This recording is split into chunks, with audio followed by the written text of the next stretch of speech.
Many of you looking around will remember that in 1975, there was West Germany and there was East Germany.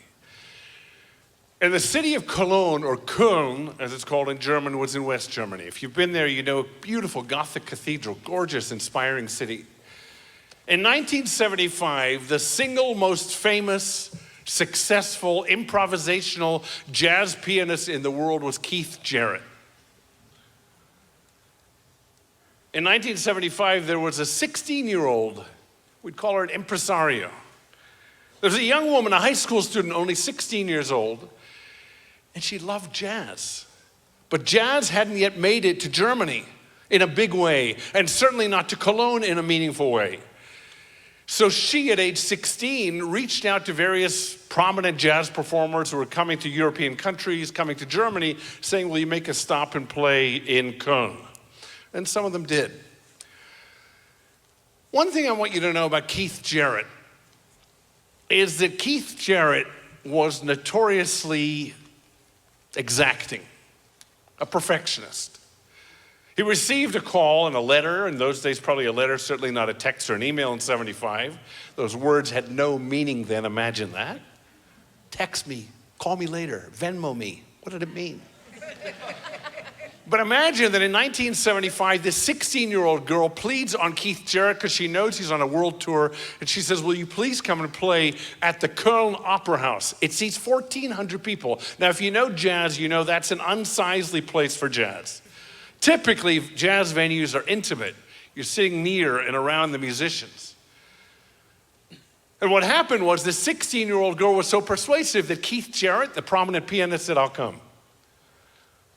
And he showed up in Cologne on a very rainy day, and he made his needs clear. He needed a particular kind of piano there. He knew the size of the theater, and he knew the quality of the instrument that he wanted to play on. And he gets there on that stormy day to the Koln Opera House, and he comes inside, steps onto the stage with his manager, and looks at what we would probably call a piano-shaped box. Not a piano. Something resembling a piano. It was a Bösendorfer, which is a great piano. But what he'd asked for was something very, very exacting, something particular. He wanted the Bösendorfer 290 Imperial Concert Grand Piano. That today would cost $500,000. And the piano that was on stage was an old beaten up rehearsal Bösendorfer piano. Scratched, with a pedal that didn't work, with tinny high notes, with pedals, keys that stuck. And he looked at the piano, and he sat down at the piano, and he stood up, and he spoke to his manager, and he made a decision. And he asked himself, should I save face and get out of here and cancel the performance that night? Or should I play on this instrument? He made the decision, and he came to the people there and said, I'm very sorry, we won't be doing this concert tonight. And he leaves the theater. Now I want you to picture the rainy day, and I want you to picture the performances that evening. I want you to picture that 1,400 seats have been sold. And now I want you to picture the 16-year-old girl running out in the rain after Keith Jarrett and his manager and accosting him and pleading with him and saying, I beg of you, please, what will it look like if I have to cancel and 1,400 people have paid and they're expected to see you here, and it's such an important thing to bring jazz here to Cologne? And she must have been very persuasive because he said, okay, I'll do it. And he came back and he got a technician to tune the piano, fix the pedal, but they couldn't do much to the sound. They could do very little to the keys that stuck. But he made a decision that he'd play the concert. I just want you to think about yourself in these moments in life. You may not be an instrumentalist, but you are. I want you to imagine these moments in your life where you face the reality that you said, I can't, I won't, I need to head out into the rain. And yet something within you or outside you persuaded you that you needed to step on the stage, whatever that stage was in your life. Keith Jarrett and his manager had brought along with them a recording crew because they planned to record the concert. And they said, you know what, it might be a disaster, but let's have a record of it. And anyway, we paid these guys. So they recorded the concert.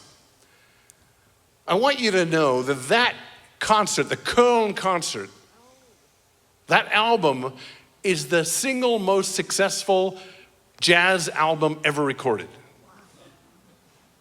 But now you know the backstory. And ask yourself how you get to that kind of success. Ask yourself what it is in our lives when we come to these moments. What is it that Keith Jarrett had to bring out of himself and out of that box that looked something like a piano? He said afterwards that he literally had to rethink how to play notes. He had to think, how can I bring something of beauty out of this broken instrument? And he did. All of us have these Koln concerts in our lives. All of us do. There isn't one person here who hasn't had a moment like that in your life in middle school, elementary school, or a week ago. We've all had these moments, whether we recognize them or not. They may not be performance moments, but they're performance moments. They're moments when we're stepping up in our lives, when we're taking risk, when we're exposing ourselves, when we're deciding that we have to make use of the instrument that we have, not the one that we want. What's your Koln concert?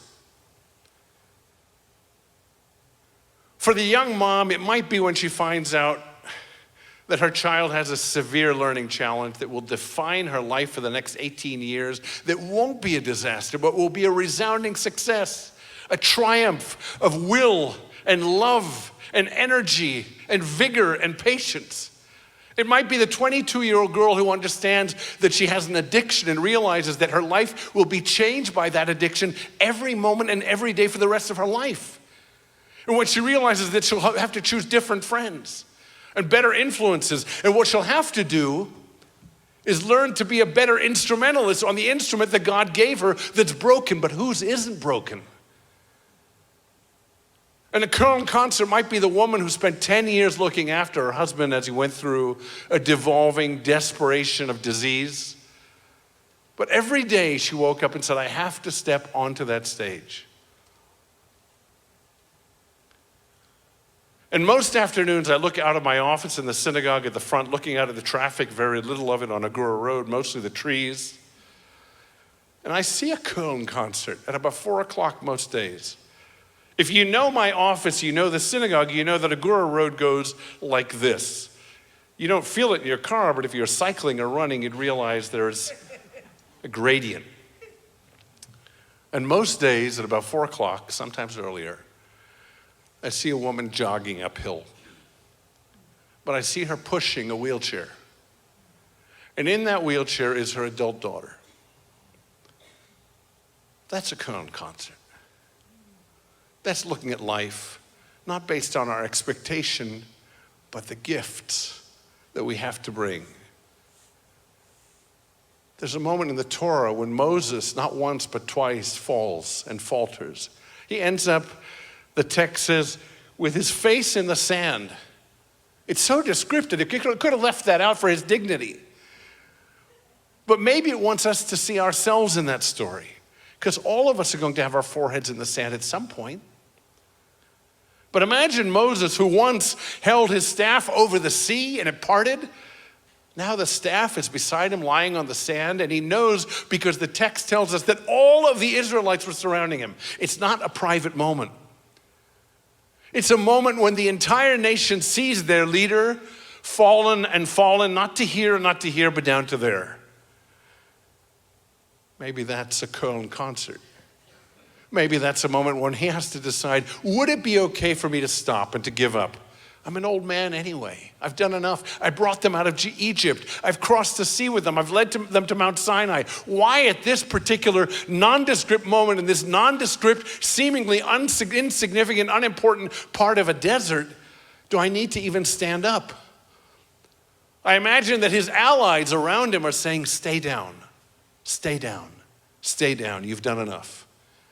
But something in him drives him presumably to pick up that stick and inch by inch to lift himself up to standing and to carry on with the book of Leviticus and Numbers and Deuteronomy.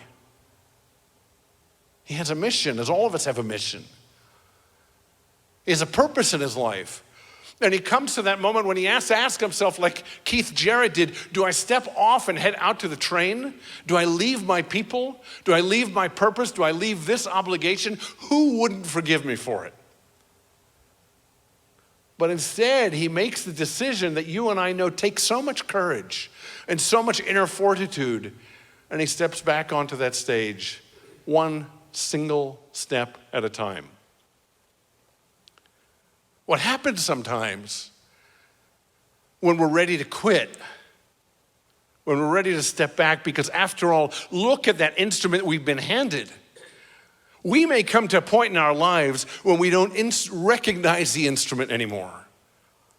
We think it's 25 and it's 72. Many of us, not all, in our childhoods had minds and bodies that were at service to our will.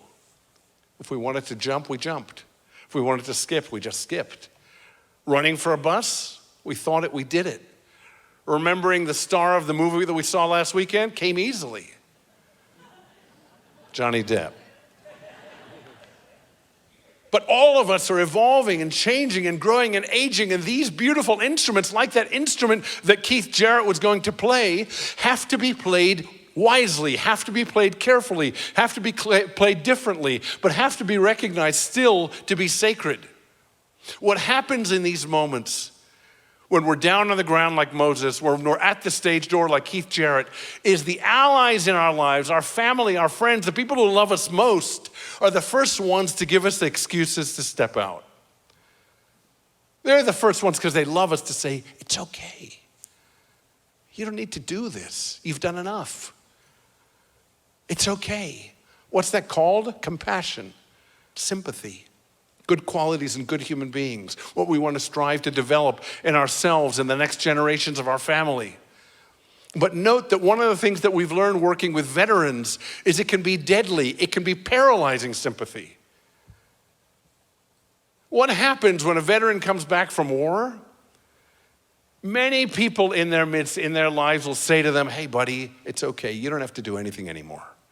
Because of what you've been through, because of where you were, because of whom you lost, you don't have to show up, turn up, step up. You don't have to do for anybody, let alone yourself. You don't need to take care of anybody else. You don't need to take care of yourself. Paralyzing sympathy. Remember this. People who think you're strong will offer you a challenge. People who think you're weak will offer you an excuse. People who think you're weak will offer you excuses because they love you and care about you and don't want to see you in discomfort. People who believe you're strong know that discomfort is where you'll grow to be glorious, to be the best part of yourself, to live the best moment or chapter or day of your life. All of us come to these moments to assess those moments, the past, and then to dream of the future. We may never get to Koln. We may never walk with Moses in the desert. But all of us will have these pivot points.